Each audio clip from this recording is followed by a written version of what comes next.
Badass women of Herstory. Women of the shooting iron. Law women of the Wild Wild West. Alright. So women of the shooting iron. Apparently today there's on television there's a very popular program titled Dr. Quinn, Medicine Woman.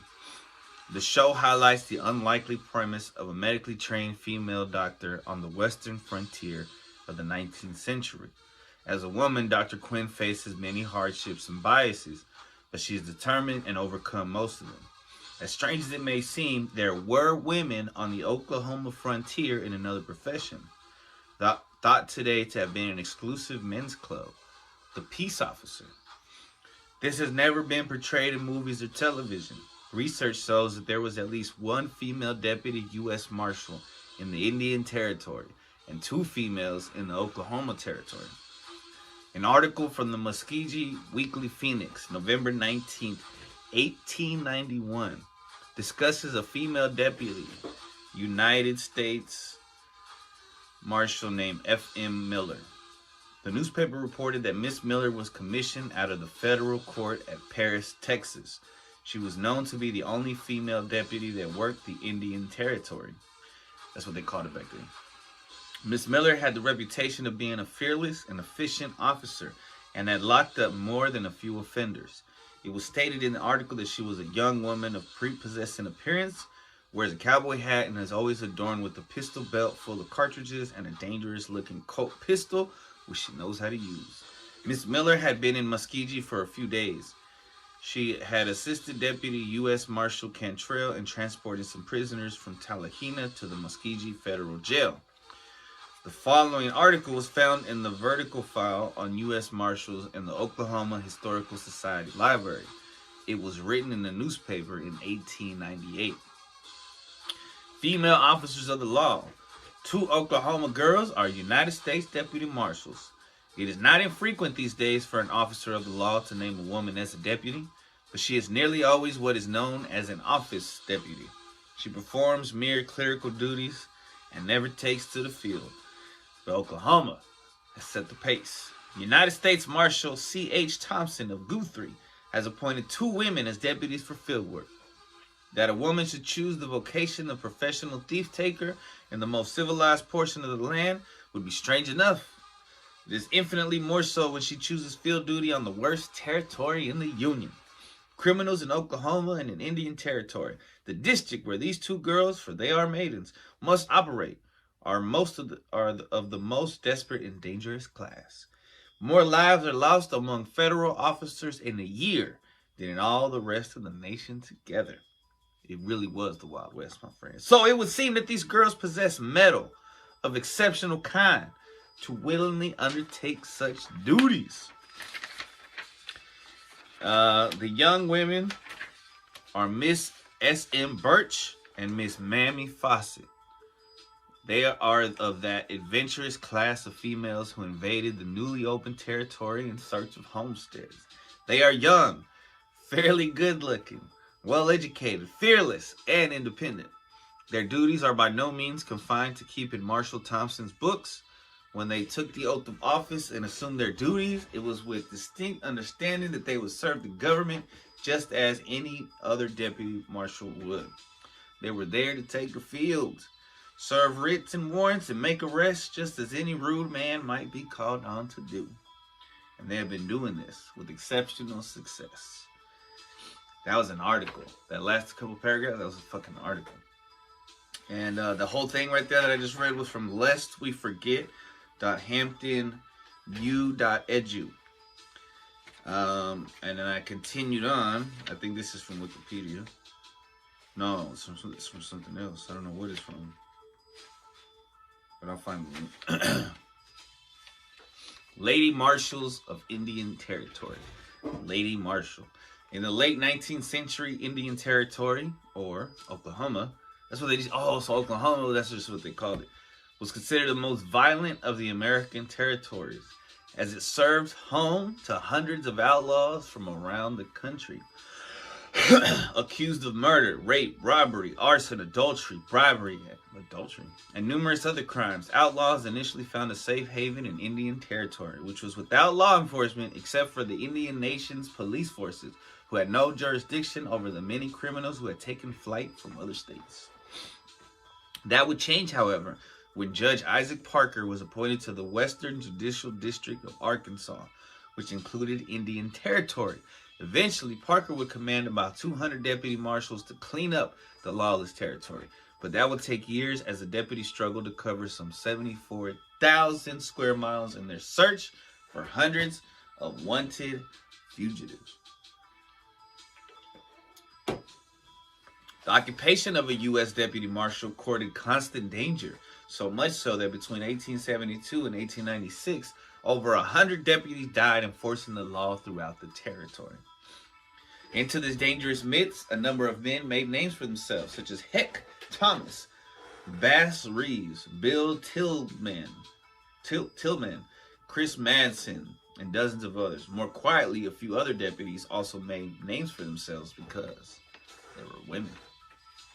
One of these brave women, as we talked about earlier, was F.M. Miller. Appointed as a U.S. Deputy Marshal out of the federal court at Paris, Texas, like we said, in 1891. When she was commissioned, she was the only female deputy known to work Indian Territory. History makes several mentions of her serving as a guard at the federal jail at Guthrie, Oklahoma, under fellow U.S. Deputy Marshal Ben Campbell. She was also known to have accompanied Campbell on all his trips. During her tenure, I mean, maybe, whatever. Maybe they're in love. She was mentioned in several newspaper articles, including the Fort Smith elevator on November 6, 1891, that described her as a dashing brunette of charming manners. The article continued by stating, "The woman carries a pistol buckled around her and has a Winchester strapped to her saddle. She is an expert shot and a superb horsewoman and brave to the verge of recklessness. It is said that she aspires to win a name equal to that of Belle Starr, differing from her by exerting herself to run down criminals and in the enforcement of the law." Another article appeared a couple weeks later in the Muskogee Phoenix on November 19, 1891, which said that she had the reputation of being a fearless and efficient officer and had locked up more than a few offenders. Did I already read this one? Now, let's see. Miss Miller is a young woman of prepossessing appearance, wears a cowboy hat, and is always adorned with a pistol belt full of cartridges and a dangerous-looking Colt pistol, which she knows how to use. She has been in Muskogee for a few days, having come here with Deputy Marshal Cantrell, a guard with some prisoners brought from Tahina. Regarding Miss Miller's unique position as Deputy U.S. Marshal, another newspaper commented, "Hopefully in the future there will be more information on this colorful peace officer." Another woman who showed bravery in Indian Territory as a U.S. Deputy Marshal was a woman named Ada Kernett. The daughter of a Methodist minister, Ada Kernett moved to Oklahoma Territory with her sister and brother-in-law shortly after it opened for settlers.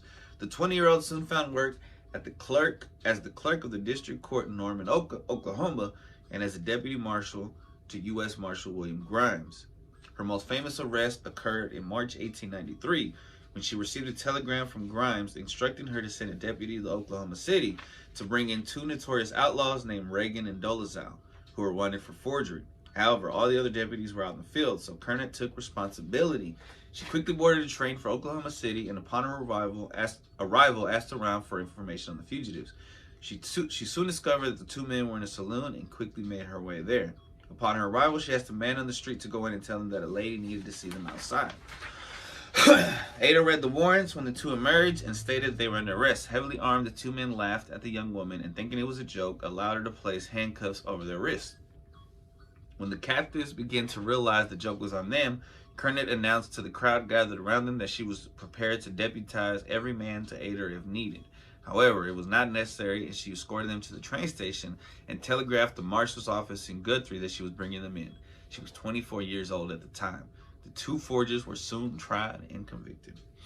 Like all deputies of her era, she had to be extremely tough and ready to face a wide range of situations.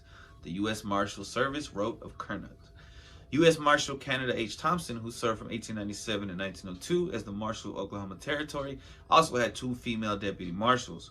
Though they often mostly worked in the office, they also did field work, including serving writs and warrants and making arrests. These 2 women were S.M. Birch and Mammy Fawcett. One newspaper described the women in 1898. Female officers of the law.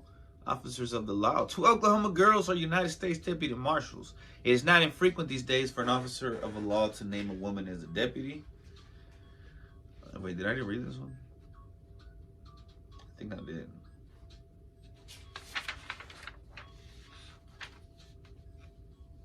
The second article says that they perform field work as bravely as men. They are young, good-looking, educated, and full of the Wild West spirit. That is, they are fearless, adventurous, energetic, and self-reliant. They were appointed with the understanding they should not be merely office deputies, but should serve writs and make arrests if need be. Their conduct has fully warranted the trust imposed upon them. Their first work was done in connection with an Indian Territory murder case. They were ordered to go to the country of the Sacs and Foxes and to bring in some unruly witnesses, an extremely difficult and dangerous task. They had the writs with the names and addresses of the men wanted. They are brave as any man and expert with rifle or pistol.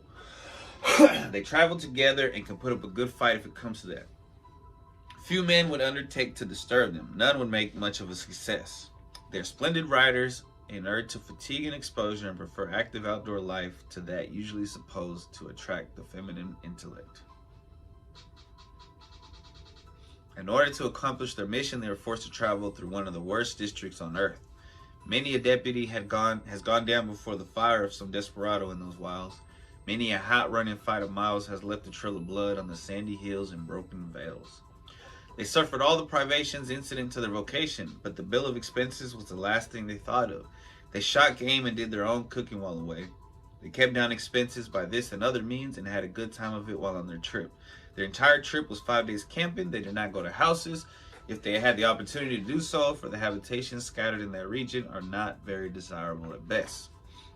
They got the witnesses and have just returned from the trip and see no reason why they should be credited with having done anything unusual. They say they are ready to go after any man wanted for any kind of crime. Everybody who knows them corroborates this declaration. Though these brave ladies were not the only ones who served as deputy marshals, they are remembered and recognized for their tenacity and courage in what was then very much a man's world, an extremely dangerous territory. From Kathy Alexander / Legends of America, that's the website, updated November 2022. Damn. A lot of women. It's pretty badass. Pretty badass women at Herstory. One more break. Un más descanso. Y regresamos con un freestyle or flow or something. Something, guys. Yo, let's wrap this baby up. Number episode